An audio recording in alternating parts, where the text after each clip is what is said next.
Hi friends, ಎಲ್ಲರಿಗೂ ನಮಸ್ಕಾರ. ಚಿರುಕನ್ನಡ ಬ್ಲಾಗ್ಗೆ ಸ್ವಾಗತ. ನಾನು ನಿಮ್ಮ ರಕ್ಷಿತಾ ನಾಗರಾಜ್. ಇವತ್ತು ನಾನು ಹಲ್ವಾ ಮಾಡ್ತಾ ಇದ್ದೀನಿ. ಹಲ್ವಾ ಅಂತೇಳಿದ್ರೆ ಎಲ್ಲರಿಗೂ ಬರೋವಂಥದ್ದು ಕ್ಯಾರೆಟ್ ಹಲ್ವಾ ನೆನಪಾಗತ್ತೆ. ಕ್ಯಾರೆಟ್ ಹಲ್ವಾ ಆಗಿರ್ಬೋದು, ಬೀಟ್ರೂಟ್ ಹಲ್ವಾ ಆಗಿರ್ಬೋದು, ಇದೇ ನೆನಪಾಗತ್ತೆ. ಇವತ್ತು ನಾನು ಸ್ವಲ್ಪ ಡಿಫ್ರೆಂಟಾಗಿ ಮಾಡೋಣ ಅಂತ ಹೇಳ್ಬಿಟ್ಟು ಮಾಡ್ತಾಯಿದ್ದೀನಿ. ಇವತ್ತು ನಾನು ಏನೇನು ಬಳಸಿದ್ದೀನಿ ಅಂತ ಬನ್ನಿ ನೋಡ್ಕೊಂಬರೋಣ. ನೋಡಿ, ನಾನು ಒಂದು ಬೌಲು ಸಕ್ಕರೆ ತೊಗೊಂಡಿದ್ದೀನಿ, ಮತ್ತು ಒಣ ಕೊಬ್ಬರಿ ಒಂದು ಕಪ್ಪು ಆ್ಯಪಲ್ಲು, ಒಂದು ಕಪ್ಪು ಕ್ಯಾರೆಟು, ಮತ್ತು ಒಂದು ಸಣ್ಣ ಬಟ್ಟಲಲ್ಲಿ ನಾನು ಒಂದು ಮುಕ್ಕಾಲು ಕಪ್ಪಿನಷ್ಟು, ಒಂದು ಮಾಮೂಲಿ ಕಪ್ಪಿನಲ್ಲಿ ಮುಕ್ಕಾಲು ಕಪ್ಪಿನಷ್ಟು ಮಿಲ್ಕ್ ಪೌಡರ್ನ ತೊಗೊಂಡಿದ್ದೀನಿ, ಹಾಲಿನ ಪೌಡರ್ನ ತೊಗೊಂಡಿದ್ದೀನಿ. ಅದಾದ ಮೇಲೆ ನಾನು ಒಂದು 3 ಬಾದಾಮಿ ಮತ್ತು ದ್ರಾಕ್ಷಿ ಗೋಡಂಬಿ ತೊಗೊಂಡಿದ್ದೀನಿ. ಒಂದು ಸ್ವಲ್ಪ ಟೇಸ್ಟ್ ಸ್ಮೆಲ್ಲಿಗೆ ಏಲಕ್ಕಿ ಪುಡಿನ ತೊಗೊಂಡಿದ್ದೀನಿ. ಬನ್ನಿ ಈಗ ಹೇಗೆ ಮಾಡೋದು ಅಂತ ನೋಡ್ಕೊಂಬರೋಣ. ದಪ್ಪವಾದ ಒಂದು ಬಾಣಲೆನ ತೊಗೊಂಡಿದ್ದೀನಿ. ನಾನು ಒಂದು ಮೀಡಿಯಮ್ ಫ್ಲೇಮ್ನಲ್ಲಿ ಇಟ್ಟು ಚೆನ್ನಾಗಿ ಕಾಸಬೇಕಾಗತ್ತೆ. ಚೆನ್ನಾಗಿ ಕಾದ ನಂತರ ನಾವು ತುಪ್ಪವನ್ನು ಹಾಕ್ಕೊಬೇಕು. ಒಂದು 3 ಟೇಬಲ್ ಸ್ಪೂನಷ್ಟು ತುಪ್ಪನ ಹಾಕ್ಕೊತಾ ಇದ್ದೀನಿ. ನಾನು ಯಾವುದೇ ರೀತಿಯ ಆಯಿಲನ್ನ ಯೂಸ್ ಮಾಡ್ತಾಯಿಲ್ಲ. ಈಗ ಮಕ್ಕಳಿಗೆಲ್ಲ ಈ ರೀತಿಯಲ್ಲಿ ಕೊಟ್ಟರೆ ಒಂದು ಸ್ವಲ್ಪ ಡಿಫ್ರೆಂಟಾಗಿರೋದ್ರಿಂದ ತುಂಬ ಇಷ್ಟಪಟ್ಟು ತಿಂತಾರೆ. ತುಂಬ ಆರೋಗ್ಯಕ್ಕೂ ಸಹ ಒಳ್ಳೆಯದು ಅಂತಲೇ ಹೇಳ್ಬೋದು. ಮಕ್ಕಳಿಗೆ ಫ್ರೀ ಟೈಮಲ್ಲಿ ಇದ್ದಾಗ, ರಜದಲ್ಲಿ ಇದ್ದಾಗ, ಸಂಜೆ ಟೈಮ್ನಲ್ಲಿ ಸ್ನ್ಯಾಕ್ಸ್ ಬದಲು ಇದನ್ನು ಸಹ ಕೊಡ್ಬೋದು. ತುಂಬಾ ಚೆನ್ನಾಗಿರುತ್ತೆ ಟೇಸ್ಟು. ಈಗ ನೋಡಿರಿ, ನಾನು 3 ಟೇಬಲ್ ಸ್ಪೂನಷ್ಟು ನಾನು ತುಪ್ಪನ ಹಾಕ್ಕೊಂಡಿದ್ದೀನಿ. ಯಾವುದೇ ರೀತಿ ಆಯಿಲ್ನ ಯೂಸ್ ಮಾಡಿಲ್ಲ ನಾನು. ನೋಡಿ, ಈಗ ತುಪ್ಪ ಹಾಕ್ಕೊಂಡಾದ್ಮೇಲೆ ಚೆನ್ನಾಗಿ ಕಾಯಲಿಕ್ಕೆ ಬಿಡಬೇಕು. ಯಾಕಂತೇಳಿದ್ರೆ ನಾವು ಯಾವುದೇ ಒಂದು ಪದಾರ್ಥನ ಹಾಕಿದಾಗ ಚೆನ್ನಾಗಿ ಫ್ರೈ ಆಗಬೇಕು. ಹಾಗಾಗಿ ಸ್ವಲ್ಪ ತುಪ್ಪ ಚೆನ್ನಾಗಿ ಕಾದ ನಂತರ ನಾವು ಒಂದೊಂದೇ ಇಂಗ್ರೀಡಿಯೆಂಟ್ಸ್ನ ಇದಕ್ಕೆ ಆ್ಯಡ್ ಮಾಡ್ಕೊಳ್ತಾ ಹೋಗೋಣ. ಬನ್ನಿ, ಈಗ ಚೆನ್ನಾಗಿ ಕಾಯಲಿ. ಸ್ವಲ್ಪ ಕಾಯ್ದ ನಂತರ ನಾವು ತೋರಿಸ್ತೀನಿ ಹೇಗೆ ಮಾಡಬೇಕು ಅಂತ ಹೇಳ್ಬಿಟ್ಟು. ಇದು ನಾರ್ಮಲಾಗಿ ನಾವೆಲ್ಲ ಹೇಗೆ ಕ್ಯಾರೆಟ್ ಹಲ್ವಾ, ಬೀಟ್ರೂಟ್ ಹಲ್ವಾ ಮಾಡ್ತೀವಿ ಅದೇ ರೀತಿಯಲ್ಲೇ ಇರುತ್ತೆ. ಸ್ವಲ್ಪ ಚೇಂಜಸ್ ಇರುತ್ತೆ ಅಂತಲೇ ಹೇಳ್ಬೋದು. ಯಾಕಂತ ಹೇಳಿದ್ರೆ ಅದರಲ್ಲಿ ನಾವು ಹಾಲನ್ನ ಬಳಸ್ತೀವಿ. ನಾವು ಈಗ ಇದರಲ್ಲಿ ಹಾಲಿನ ಪುಡಿನ ಬಳಸ್ತಾ ಇದ್ವಿ. ಯಾಕಂತ ಹೇಳಿದ್ರೆ ಈಗ ಅದರಲ್ಲಿರೋ ಡಿಫ್ರೆನ್ಸ್ ಒಂದೇ ಥರ ಟೇಸ್ಟ್ ಬರೋಲ್ಲ, ಬೇರೆ ಬೇರೆ ಥರ ಟೇಸ್ಟ್ ಬರುತ್ತೆ. ಈಗ ನೋಡಿ, ಚೆನ್ನಾಗಿ ತುಪ್ಪ ಕಾದ ನಂತರ ನಾನು ಕ್ಯಾರೆಟ್ನ ಯೂಸ್ ಮಾಡ್ಕೊಂಡಿದ್ದೀನಿ. ಇದಕ್ಕೆ ಕ್ಯಾರೆಟ್ ಹಾಕಿ ಇದು ಚೆನ್ನಾಗಿ ರೋಸ್ಟ್ ಆಗಬೇಕು. ಏನಂತ ಹೇಳಿದ್ರೆ ಹಸಿ ಸ್ಮೆಲ್ಲೆಲ್ಲ ಹೋಗಿ ಘಮ ಘಮ ಅಂತ ತುಪ್ಪದಲ್ಲಿ ಫ್ರೈ ಮಾಡೋದ್ರಿಂದ ಘಮ ಘಮ ಅಂತ ಬರಬೇಕು. ಆ ರೀತಿಯಲ್ಲಿ ನಾವು ಇದನ್ನು ಚೆನ್ನಾಗಿ ಫ್ರೈ ಮಾಡ್ಕೊಳ್ಬೇಕು. ಇದು ಫ್ರೈ ನಾವು ತುಪ್ಪದಲ್ಲೇ ಬೇಯಿಸೋದ್ರಿಂದ ಇದು ಚೆನ್ನಾಗಿ ಫ್ರೈ ಆಗೋವರೆಗೂ ಚೆನ್ನಾಗಿ ಬೇಯಿಸ್ಕೊಳ್ಬೇಕು. ಇದಕ್ಕೆ ಸ್ವಲ್ಪ ಫ್ರೈ ಮಾಡ್ಕೊಂಡು ಏನು ಮಾಡಬೇಕು, ಪ್ರತಿಯೊಂದು ಇಂಗ್ರೀಡಿಯೆಂಟ್ಸನ್ನು ಆ್ಯಡ್ ಮಾಡ್ಕೊಳ್ತಾ ಹೋಗಬೇಕು ಅಂತಲೇ ಹೇಳ್ಬೋದು.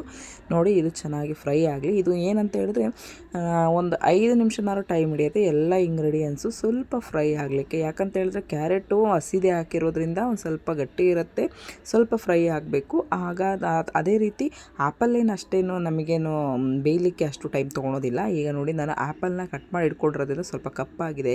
ನಿಮಗೆ ಗೊತ್ತಿರ್ಬೋದು, ಆ್ಯಪಲ್ನ ನಾರ್ಮಲಾಗಿ ಕಟ್ ಮಾಡಿದ್ರೆ ಯಾವ ರೀತಿಯಲ್ಲಿ ಆಗುತ್ತೆ ಅಂತ ಹೇಳ್ಬಿಟ್ಟು ನಾನು ಇದನ್ನು ಕಟ್ ಮಾಡಿ ಇಟ್ಕೊಂಡಿದ್ದೆ. ನನಗೆ ಒಂದು ಬೌಲ್ನ ಅಳತೆಯಲ್ಲಿ ನಿಮಗೆ ಬೌಲ್ ಅಳತೆಗಳಲ್ಲಿ ತೋರಿಸಿದ್ದೀನಿ. ನಿಮಗೆ ಪೀಸ್ ಲೆಕ್ಕದಲ್ಲಿ ಇದು ಮಾಡಬೇಕು ಹೇಳಬೇಕು ಅನ್ನೋದಾದರೆ ಒಂದು ಮೀಡಿಯಮ್ ಸೈಜು ಕ್ಯಾರೆಟ್ನ 4 ತೊಗೊಂಡಿದ್ದೀನಿ, 2 ಆ್ಯಪಲ್ನ ತೊಗೊಂಡಿದ್ದೀನಿ. ಆ ರೀತಿಯಲ್ಲಿ ಹೇಳೋದಾದರೆ ನೋಡಿ, ಇದು ಸಹ ತುಪ್ಪದಲ್ಲಿ ಚೆನ್ನಾಗಿ ಫ್ರೈ ಆಗಬೇಕು. ಅದು ಎಷ್ಟು ಬೇಯುತ್ತೆ ಏನಾಗ್ಬಿಡುತ್ತೆ. ನೀವು ಇದನ್ನು ತುರ್ಕೊಳ್ಬೋದು ಕ್ಯಾರೆಟ್ನ, ಇಲ್ಲ ಅಂತ ಹೇಳಿದ್ರೆ ಅದನ್ನು ಚೆನ್ನಾಗಿ ರುಬ್ಕೊಳ್ಬೋದು.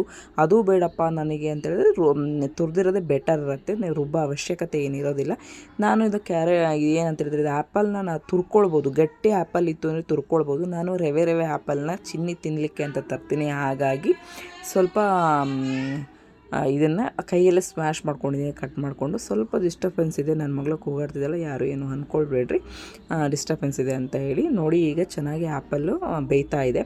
ಅದು ಏನಂತ ಹೇಳಿದ್ರೆ ಯಾವಾಗ ಬೇಯುತ್ತೆ ಅಂತ ಗೊತ್ತಾಗ್ಬಿಡುತ್ತೆ. ಜಸ್ಟ್ ನಾವು ಈ ಥರ ಹಿಂಗೆ ಏನಂತ ಹೇಳಿದ್ರೆ ಹಿಂಗೆ ತಿರುಗಿಸ್ತಾ ಇರಬೇಕಾದ್ರೆ ಸ್ವಲ್ಪ ಮೆತ್ತಗೆ ಬರುತ್ತೆ. ನಾನು ಸ್ವಲ್ಪ ಪೀಸ್ ಮಾಡಾಕಿದ್ದೀನಲ್ವ, ಕೆಲವೊಂದು ಸ್ಮ್ಯಾಶ್ ಮಾಡಿದ್ದೀನಿ, ಕೆಲವೊಂದು ಸ್ಮ್ಯಾಶ್ ಆಗಿಲ್ಲ ಅದರಲ್ಲಿ ಆ್ಯಪಲಲ್ಲಿ. ಅದು ಸ್ವಲ್ಪ ಬೇಯ್ತಾ ಸ್ಮ್ಯಾಶ್ ಆಗಕ್ಕೆ ಸ್ಟಾರ್ಟ್ ಆಗುತ್ತೆ. ನೋಡಿ, ಈಗ 1 ಕಪ್ಪು ಕಾಯಿ ತುರಿನ ಅಂದರೆ ಒಣ ಕೊಬ್ಬರಿನ ತುರಿದು ರೆಡಿ ಇಟ್ಕೊಂಡಿದ್ದೆ ನಾನು, ಅದನ್ನು ಸಹ ಇದಕ್ಕೆ ಆ್ಯಡ್ ಮಾಡ್ಕೊಳ್ತಿದ್ದೀನಿ. ಇದು ಸಹ ಚೆನ್ನಾಗಿ ಫ್ರೈ ಆಗಬೇಕು. ನೀವು ಹಸಿಕಾಯಿ ಇದ್ದರೆ ಹಸಿಕಾಯಿನೂ ಯೂಸ್ ಮಾಡ್ಕೊಳ್ಬೋದು, ಅದು ಸಹ ಚೆನ್ನಾಗಿರುತ್ತೆ. ಬಟ್ ನಾನು ಒಣ ಕೊಬ್ಬರಿನೇ ಮಾಡಿದ್ದೀನಿ, ತುಂಬಾ ಚೆನ್ನಾಗಿತ್ತು ಟೇಸ್ಟು. ಇದು ಸಹ ಚೆನ್ನಾಗಿ ಏನಂತ ಹೇಳಿದ್ರೆ ಎಲ್ಲ ಮೆತ್ತಗಾಗಬೇಕು, ಅಲ್ಲಿವರೆಗೂ ಚೆನ್ನಾಗಿ ಫ್ರೈ ಮಾಡ್ಕೊಳ್ಬೇಕಾಗತ್ತೆ ನಾವು. ನಿಮಗೆ ಬೇರೆ ಥರ ಯಾವುದೇ ಫ್ರೂಟ್ನ ಇದಕ್ಕೆ ಆ್ಯಡ್ ಮಾಡ್ಕೊಳ್ತೀನಿ ಅಂದರೆ ಖಂಡಿತ ಮಾಡ್ಕೊಳ್ಬೋದು. ಬನಾನಾ ಆಗಿರ್ಬೋದು, ಬೇರೆ ಥರ ಹಣ್ಣುಗಳನ್ನು ನೀವು ಯಾವುದನ್ನು ಬೇಕಾದ್ರೆ ಇದಕ್ಕೆ ಮಾಡ್ಕೊಳ್ಬೋದು. ತುಂಬಾ ಚೆನ್ನಾಗಿರುತ್ತೆ. ಮಕ್ಕಳುಗಳಿಗೆ ತಿನ್ನಲ್ಲ ಅಂತ ಹೇಳ್ತಾರಲ್ಲ, ಅಂಥ ಹಣ್ಣುಗಳನ್ನು ಈ ರೀತಿಯಲ್ಲಿ ಮಾಡಿಕೊಟ್ರೆ ತುಂಬಾ ಚೆನ್ನಾಗಿರುತ್ತೆ. ಆಲ್ರೆಡಿ ನಾವು ಆ್ಯಪಲ್ ಹಾಕಿರ್ತೀವಿ, ಅದರಲ್ಲೂ ಸಹ ಸ್ವೀಟ್ ಕಂಟೆಂಟ್ ಇರುತ್ತೆ.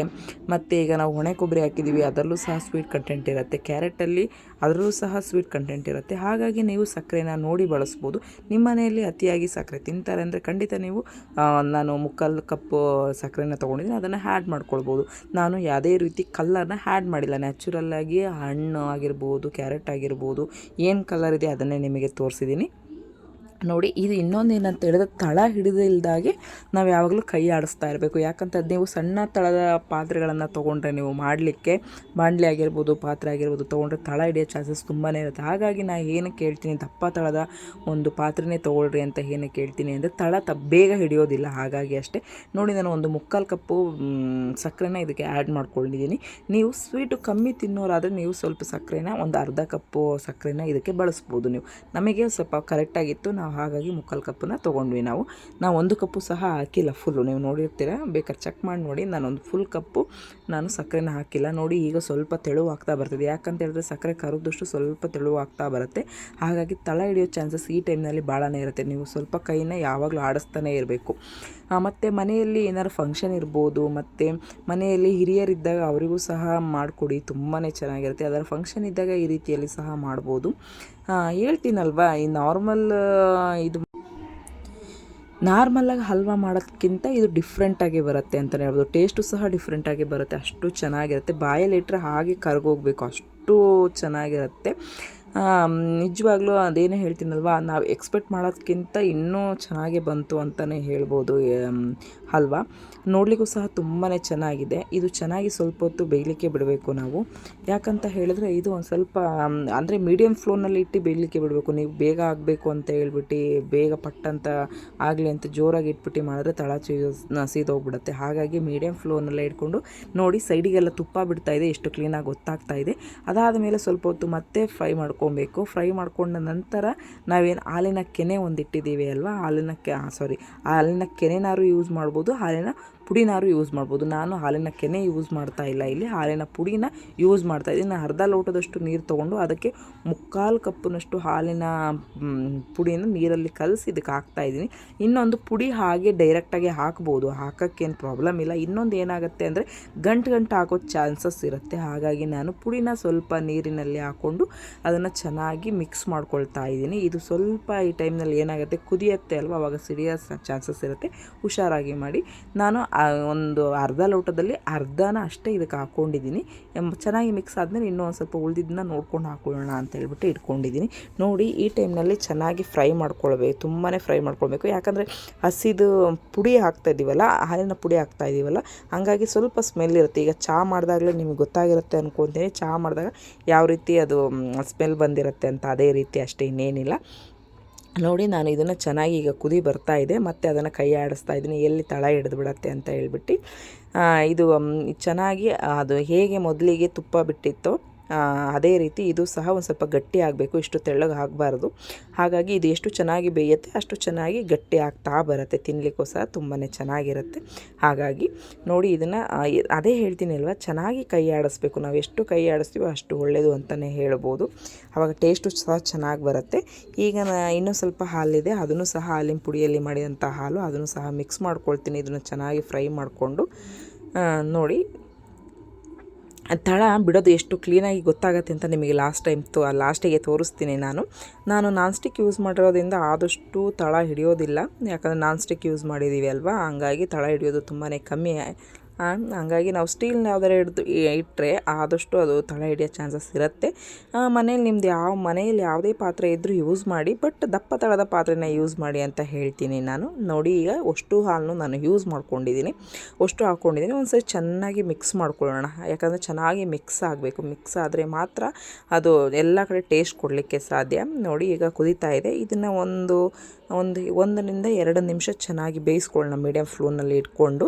ಈಗ ನೋಡಿ, ಕುದೀತಿರೋದು ಗೊತ್ತಾಗ್ತಿದೆ ಅನಿಸುತ್ತೆ ನೋಡಿ. ಈಗ ತಳ ಏನು ಹಿಡಿತಿಲ್ಲ, ಯಾಕಂತ ಹೇಳಿದ್ರೆ ಸ್ವಲ್ಪ ತೆಳ್ಳಗಿದೆ ಅಲ್ವಾ, ಹಂಗಾಗಿ ತಳ ಹಿಡಿಯೋ ಚಾನ್ಸಸ್ ಇರೋದಿಲ್ಲ.